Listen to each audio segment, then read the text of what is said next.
I love church Me history. encanta la historia de la Iglesia. Mi fe se fortalece cuando aprendo acerca de la notable dedicación de nuestros antepasados que aceptaron el Evangelio y vivieron firmes en la fe.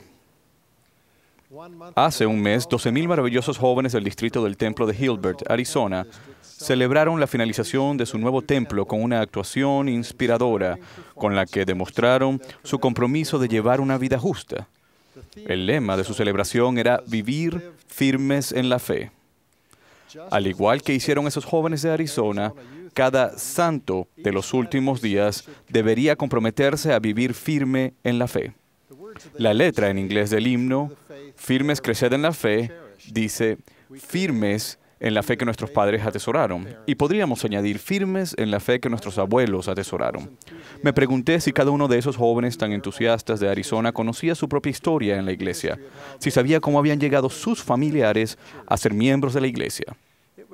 Sería maravilloso que todos los santos de los últimos días conocieran la historia de la conversión de sus antepasados. Ya sean ustedes descendientes o no de los pioneros, la herencia de fe y sacrificio de los mormones pioneros es su herencia. Es la noble herencia de la Iglesia de Jesucristo de los santos de los últimos días.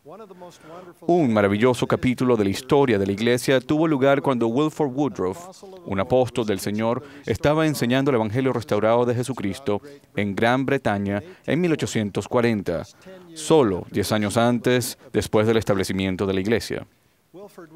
Wilford Woodruff y otros apóstoles se habían centrado en trabajar en el área de Liverpool y Preston, en Inglaterra, con mucho éxito.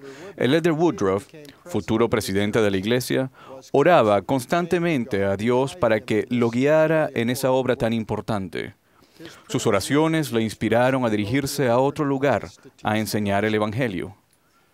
El presidente Monson ha enseñado que cuando recibimos inspiración celestial para hacer algo, debemos hacerlo ahora, no dejarlo para otro día.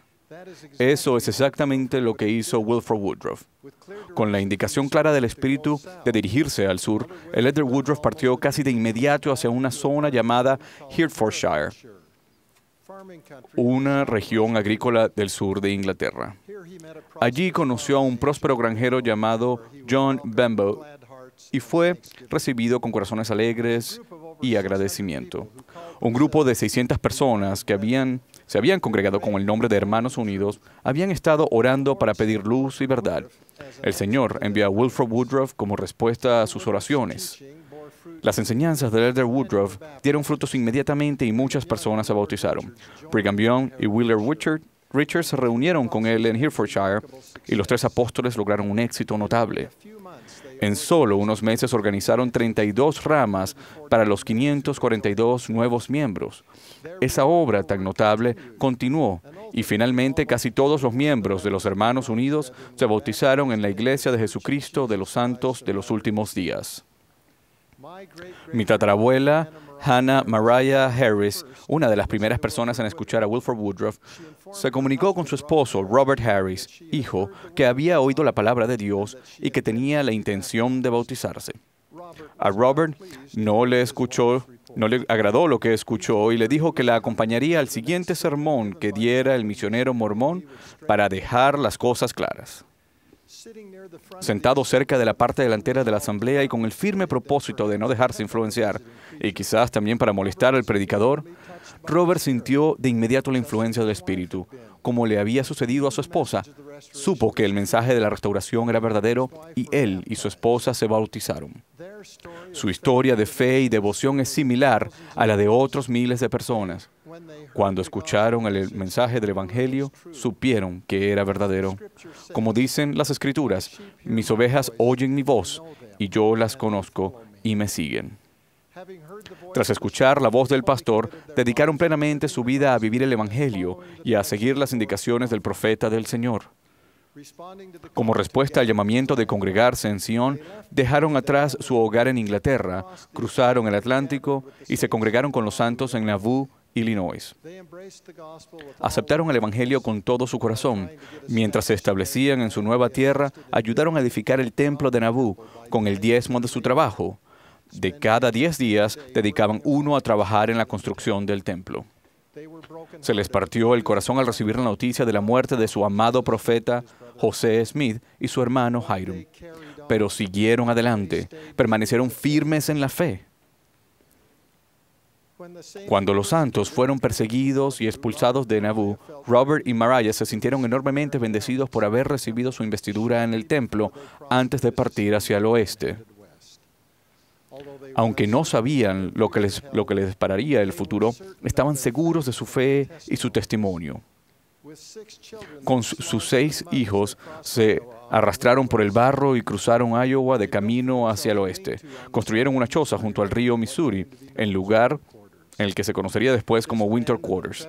Este grupo de intrépidos misioneros esperaban las instrucciones apostólicas sobre la forma y el momento de dirigirse hacia el oeste. Los planes de todos ellos cambiaron cuando Brigham Young, el presidente del Quórum de los 12, pidió voluntarios entre los hombres para servir en el ejército de los Estados Unidos, en lo que se conocería como el Batallón Mormón. Robert Harris, hijo, fue uno de los más 500 hombres mormones que respondieron a la llamada de Brigham Young. Se alistó sabiendo que dejaría a su esposa embarazada y a sus 6 pequeños hijos. ¿Por qué hicieron algo así, él y el resto de los hombres? La respuesta puede expresarse con las palabras de mi tatarabuelo. En una carta que escribió a su esposa cuando el batallón se detuvo brevemente cerca de Santa Fe, él dijo: «Mi fe es más fuerte que nunca. Y cuando pienso en lo que Brigham Young nos dijo, creo en ello como si el gran Dios mismo me lo hubiera dicho». En otras palabras, sabía que estaba escuchando a un profeta de Dios, al igual que lo sabía el resto de los hombres. Por eso lo hicieron. Sabían que los dirigía un profeta de Dios. En esa misma carta expresó su ternura por su esposa y sus hijos y contaba que oraba constantemente para que ella y los niños fueran bendecidos. Un poco más adelante, en la carta, hizo esta enérgica declaración: «No debemos olvidar las cosas que tú y yo escuchamos, vimos y experimentamos en el templo del Señor». Junto con su anterior testimonio de que somos dirigidos por un profeta de Dios, sus sagradas amonestaciones han llegado a ser como un pasaje de escritura para mí. 18 meses después de marcharse con el batallón, Robert Harris volvió sano y salvo con su amada Mariah. Permanecieron firmes en la fe en el Evangelio durante toda su vida. Tuvieron 15 hijos, 13 de los cuales alcanzaron la edad adulta. Mi abuela, Fanny Walker, de Raymond, Alberta, Canadá, fue uno de sus 136 nietos. La abuela Walker estaba orgullosa del hecho de que su abuelo había servido en el batallón mormón y quería que todos sus nietos lo supieran. Ahora que yo soy abuelo, entiendo por qué lo consideraba tan importante. Ella deseaba volver los corazones de los hijos hacia los padres. Deseaba que conocieran su herencia justa, porque sabía que sería una bendición en su vida. Cuanto más cerca nos sintamos de nuestros antepasados justos, más probabilidades hay de que tomemos decisiones sabias. Y así es. Cada uno de nosotros será enormemente bendecido si conocemos las historias de fe y sacrificio que llevaron a nuestros antepasados a unirse a la Iglesia del Señor. Desde el primer momento en que Robert y Mariah escucharon a Wilford Woodruff enseñar y testificar de la restauración del Evangelio, supieron que el Evangelio era verdadero. También sabía que fueran cuales fueran las pruebas o dificultades que llegaran a experimentar, serían bendecidos si permanecían fieles en la fe. Casi parece que hubieran escuchado las palabras de nuestro profeta actual, que dijo: «Ningún sacrificio es demasiado grande para recibir las bendiciones del templo». La moneda de 2 libras del Reino Unido tiene una inscripción lateral: «Subidos a hombros de gigantes». Cuando pienso en nuestros grandes antepasados pioneros, siento que todos vamos subidos en hombros de gigantes. Aunque esa amonestación provino de una carta de Robert Harris, creo que innumerables antepasados enviaron el mismo mensaje a sus hijos y nietos. No debemos olvidar las experiencias que hemos tenido en el templo y no debemos olvidar las promesas y las bendiciones que cada uno de nosotros recibe gracias al templo. Tampoco debemos olvidar que somos dirigidos por un profeta de Dios. Testifico que somos dirigidos por un profeta de Dios. El Señor restauró su iglesia en los postreros días por medio del profeta José Smith, y no debemos olvidar que hemos sido dirigidos por una cadena ininterrumpida de profetas de Dios, desde José a Brigham y sucesivamente con cada presidente de la iglesia posterior hasta nuestro profeta actual, Thomas S. Monson. Lo conozco, lo honro y lo amo. Testifico que Él es el profeta del Señor en la tierra en la actualidad.